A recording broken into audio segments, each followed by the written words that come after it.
What's going on, Bulls fans? Welcome to another episode of Chicago Bulls Central. Today's episode, we'll be talking about the Bulls' big win over the Los Angeles Lakers. Well, if you can consider it a big win, the Lakers haven't been playing the best this season, but our boys came back from after a long and extended break, got the W. That's what we wanted to see, including a big fourth quarter from Demar DeRozan. We'll talk about all that and break down some more of the game right after this. Alrighty, fam. So, the Bulls showed up and showed out at home, defending home court against the Los Angeles Lakers and LeBron James. DeMar DeRozan, as he has been known now, the king of the fourth, shows up big with 19 points in the fourth quarter.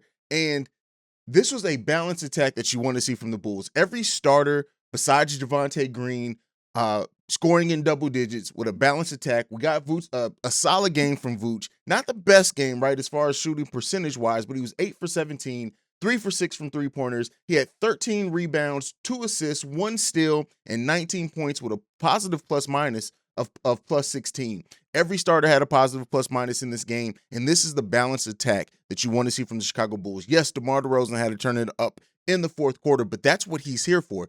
DeMar DeRozan is the stabilizer on this team. That's going to be his role on the team. And this is why when everyone talks about ISO ball negatively, now I think that goes in with like the offense not being as potent throughout the rest of the game, but there is a time and a place for ISO ball. And DeMar DeRozan is that. Exactly what I said in my preview video kind of happened in this. I honestly think that may have been when I was on Flight Sports TV. I've been doing so many videos here lately with both on my channel and not on my channel that I don't remember where I said it at. But DeMar DeRozan, LeBron guarding DeMar DeRozan and DeMar being able to score, not easily, I'm not saying anything like that, but we're at that place where LeBron defensively isn't what he once was. And DeMar being very consistent, showing the even hand, being the confident scorer that he can be in that fourth quarter. Now, he got to the free throw line a lot in this game, 17 free throw attempts from DeMar DeRozan, and that's why we do have ISO ball, and we do have ISO plays called for DeMar DeRozan, because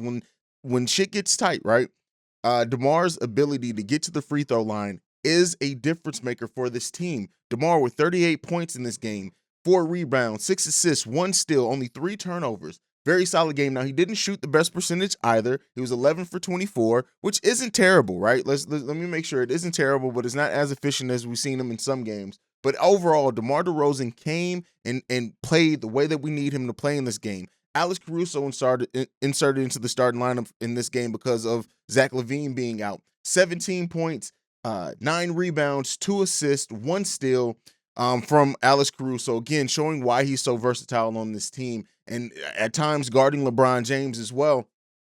Alex Caruso's versatility defensively and what he can offer offensively when we need to rely on him is huge. You're not always going to get a big scoring night from Alex Caruso, but when we need him to, when somebody else is down and we need a step up in additional scoring, Alex Caruso is continuing to show that he's more than capable and willing to step up. This is part of the reason which makes this team so versatile. Lonzo Ball as well, 7 for 15 with 19 points from Lonzo Ball. Again, plus minus of plus 19 in this game. 4 rebounds, 4 assists. I expected more assists from him in this game, but we're not gonna harp on the negative at all. Lonzo again showing up, stepping up scoring wise. We already talked about Vooch. Javonte Green's 9 points. The bench in this game, considering how depleted the bench is, didn't do as bad scoring wise. They chipped in 13 points from the bench, and we know, especially when you move Alex Caruso off the bench, Io not being there. We've had games where the bench gave us 4 quality points that were before trash time in the game. So the fact that the bench gave us that much, Derrick Jones Jr. Unfortunately going down in this game. We'll wait to see more of what's going on with him, how long we're going to be down without him. It does suck. Big time that we could potentially be missing him for a while. We'll see what happens there. Again, this team keeps dealing with adversity. Derrick Jones Jr., we're gonna next man up for him, and people are gonna have to step up. Solid game from Tony Bradley today. Kobe White did not have the best shooting night either. We're gonna need him definitely to step up if we're gonna be without Derrick Jones Jr. for a while.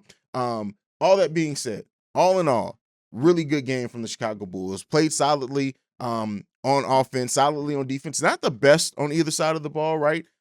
Somebody asked in our Discord, was this an example of the Bulls playing good or just the Lakers being bad?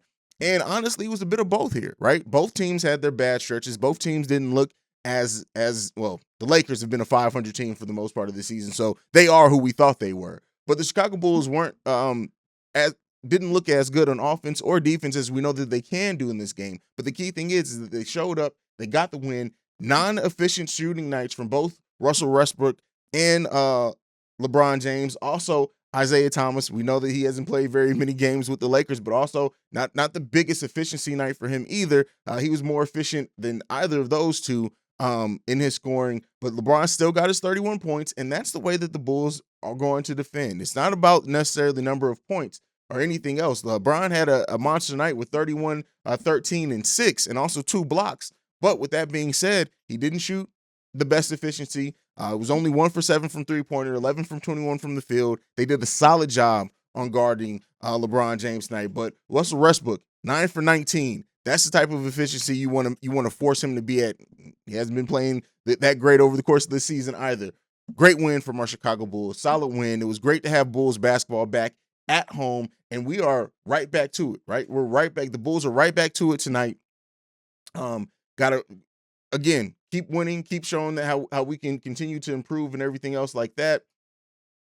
It's going to be key. It's going to be key tonight against Houston. I will have a live after show after that game, so be on the lookout for that. I'll go ahead and get that posted and the thumbnail out for that and everything. You'll get live streams from me for both after the Houston game and after the Toronto game. The Indiana game, up in air. It's the day after Christmas, so I'll see how everything falls there. But definitely the next 2 games we'll have live streams afterwards. So I'll see you guys tonight. Let me know down below who was your player of the game tonight. What do you think about DeMar DeRozan's 4th quarter, and who do you think steps up and takes those minutes and gives us some quality time now it seems that we may be without Derrick Jones Jr. for a while? Let me know all that and more down below. Like I like to end every video on. Go Bulls. Love you guys. Peace. This has been a presentation of the Break Media.